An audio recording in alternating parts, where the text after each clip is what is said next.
Assalamualaikum warahmatullahi wabarakatuh. Balik lagi di channel gue, My Opinion Share Channel. Untuk kalian yang belum subscribe, silahkan subscribe. Dan buat kalian yang ingin melihat tema-tema sebelumnya, silahkan dilihat. Banyak tema-tema yang menurut gue itu lumayan menarik lah. Jadi semoga bermanfaat. Kali ini gue akan ngebahas tentang sepak bola, yaitu nge-review pertandingan antara Arsenal versus Norwich City dan West Ham United versus Chelsea. Pertama, gue akan ngebahas tentang Arsenal versus Norwich. Arsenal sebelum bertanding melawan Norwich itu dia melakukan 4 pertandingan away gitu, melawan Manchester City, Bournemouth, Southampton, dan Sheffield. Melawan Manchester City kalah 3-0,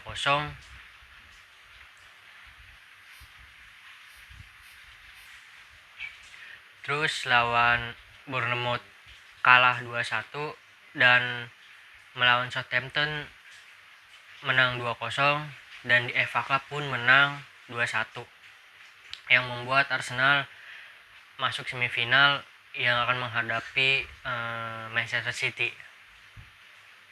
Nah, ini laga pertama setelah restart dari libur karena corona, melawan Norwich City. Nah, menurut gue bahwa analisa gue pertandingan Arsenal melawan Norwich City ini benar-benar Arsenal kembali lagi ke ritme permainannya. Arsenal benar-benar diibaratkan ini permainan Arteta yang sebelum pandemi corona gitu. Dan di laga ini Arsenal dicetak oleh Aubameyang 2 gol, Granit Xhaka, dan gol debut dari Cedric Suarez. Dan Aubameyang mendapatkan rekor 50 gol pertama di Arsenal pada kompetisi Premier League tercepat gitu, setelah Thierry Henry. Nah, analisa gue bahwa ini Arsenal udah mulai ritmenya ibaratnya udah masuk ke jalur seperti biasa permainannya, permainan Arteta yang sebelum pandemi itu dia berani buat ibaratnya one to touch atau jarak juga nggak terlalu jauh. Tidak seperti gue bilang waktu kemarin bahwa Arsenal ketika lawan Manchester City tuh jarak lumayan jauh, yang akhirnya membuat bola itu dia tidak bisa oper-operannya itu tidak terlalu dekat, tapi selalu long ball gitu, dan selalu patah di tengah lapangan. Lawan Norwich ini perkembangannya pesat. Mungkin kalau menurut gue Norwich nggak terlalu melawan banget gitu permainan dari Arsenal. Jadi Norwich kayak dia menunggu bertahan dan sesekali buat menyerang gitu. Makanya sepanjang pertandingan 90 menit Arsenal menguasai pertandingan tersebut. Nah, dari statistik pun sudah kelihatan bahwa Arsenal ini menendang ke gawang Norwich itu 13 dan Norwich hanya 8. Dari ball possession pun juga kalau menurut gue hampir tipis, 52% berbanding 48%. Dan pelanggaran pun sama 10-10. Ya, kalau menurut gue Arsenal, gue bilang tadi bahwa mereka udah masuk ke permainan seperti biasanya gitu. Mungkin ada motivasi ketika mereka menang lawan Southampton 2-0, dan ada motivasi lebih ketika mereka bisa masuk semifinal dan kembali ke Wembley yang diibaratkan itu rumah kedua bagi Arsenal. Namun eh, menurut gue bahwa Arsenal jangan cukup puas, dan mereka masih ada sisa 6 laga. Kalau bisa 6 laga ini diusahakan menang, benar-benar menang. Jadi ketika mungkin karena pertandingan berikutnya itu melawan Wolves, dan jika menang melawan Wolves ini poinnya tuh kalau tidak salah hanya berselisih jadi 3 atau 4 poin, itu jika menang ya lawan Wolves. Jadi jaraknya menjadi tipis gitu, dan ada kesempatan Arsenal itu bisa kemungkinan masuk ke Liga Champions bisa. Dan kalau menurut gue Europa League Arsenal bisa lah buat masuk gitu. Tapi kalau Champions League menurut gue masih ibaratnya ya 40-50%. Nah, untuk selanjutnya gue akan nge-review pertandingan antara West Ham versus Chelsea. Chelsea mengalami kekalahan dengan skor 3-2. Padahal kalau menurut gue ini diuntungkan pemain-pemain Chelsea ya, karena kemarin Chelsea habis memenangkan pertandingan lawan Manchester City gitu, dengan skor 2-1 pas di Premier League.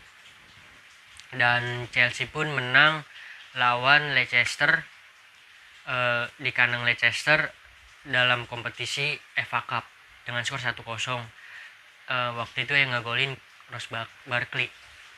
Nah, ini menurut gue mungkin ada yang rapuh ya. Kalau menurut gue ada yang rapuh dari pertahanannya, karena gol terakhir dari West Ham bener-bener counter attack yang luar biasa. Menurut gue luar biasa. West Ham dia kalau di bawah tuh kesempatan ini nggak akan disia-siakan gitu. Makanya counter attack ini tuh berhasil. Dan Chelsea pertahanannya tuh cuma ada 2, kalau tidak salah meninggalkan 2 pemain saja. Padahal dari statistik bahwa Chelsea selama 90 menit menguasai sebuah pertandingan. Bayangin, penguasaan bola 27% berbanding 73%. Dan Chelsea pun juga tendangan ke gawangnya pun juga lebih banyak dibanding West Ham. Tapi ya inilah sepak bola, bahwa penguasaan bola itu tidak menentukan sebuah tim ini akan memenangkan pertandingan. Bahwa ini udah kebukti 27% dibanding 73%. Sangat jauh, dan Chelsea otomatis dia menguasai semua lapangan. Tapi West Ham ibaratnya mereka bertahan dengan baik, pertahanannya juga cukup bagus, walaupun kebobolan 2 gol dari Willian. Tapi serangan balik mereka sangat benar-benar mematikan, dan mereka nggak akan sia-siakan kesempatan tersebut. Yang ya peluang demi peluang, mungkin satu peluang itu akan dijadikan sebuah gol menurut bagi West Ham. Makanya peluangnya nggak begitu banyak, tapi mereka bisa memenangkan sebuah pertandingan. Dan ini kalau menurut gua lampu kuning bagi Chelsea, karena di bawah mereka ada Manchester United, terus ada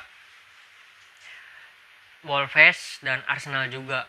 Ya walaupun mungkin Arsenal masih beberapa poin lagi, dan ini yang membuat Chelsea, kenapa gue bilang lampu kuning, karena perebutan di Premier League untuk Liga Champions benar-benar ketat. Dari Chelsea, MU, Wolves, dan Arsenal. Ini benar-benar poinnya eh, lumayan tipis, bahkan mungkin bisa aja Tottenham ya, tapi gue nggak tahu kalau Tottenham sih, dan gue juga nggak mau ngurusin tim itu karena gue tidak terlalu suka. Itu adalah musuh bebuyutannya dari Arsenal. Itu aja review gue kali ini, itu tentang pertandingan antara Arsenal versus Norwich dan West Ham versus Chelsea. Kurang lebihnya mohon maaf jika ada kalimat atau tutur kata yang salah dan atau banyak omongan gue yang menurut kalian itu terbata-bata, ya mohon maaf, karena ini cuma pendapat gue, jadi kadang ada salah, ada terbata-batanya juga. Kurang itu aja video kali ini. Sampai jumpa di next video. See you next time. Wassalamualaikum warahmatullahi wabarakatuh.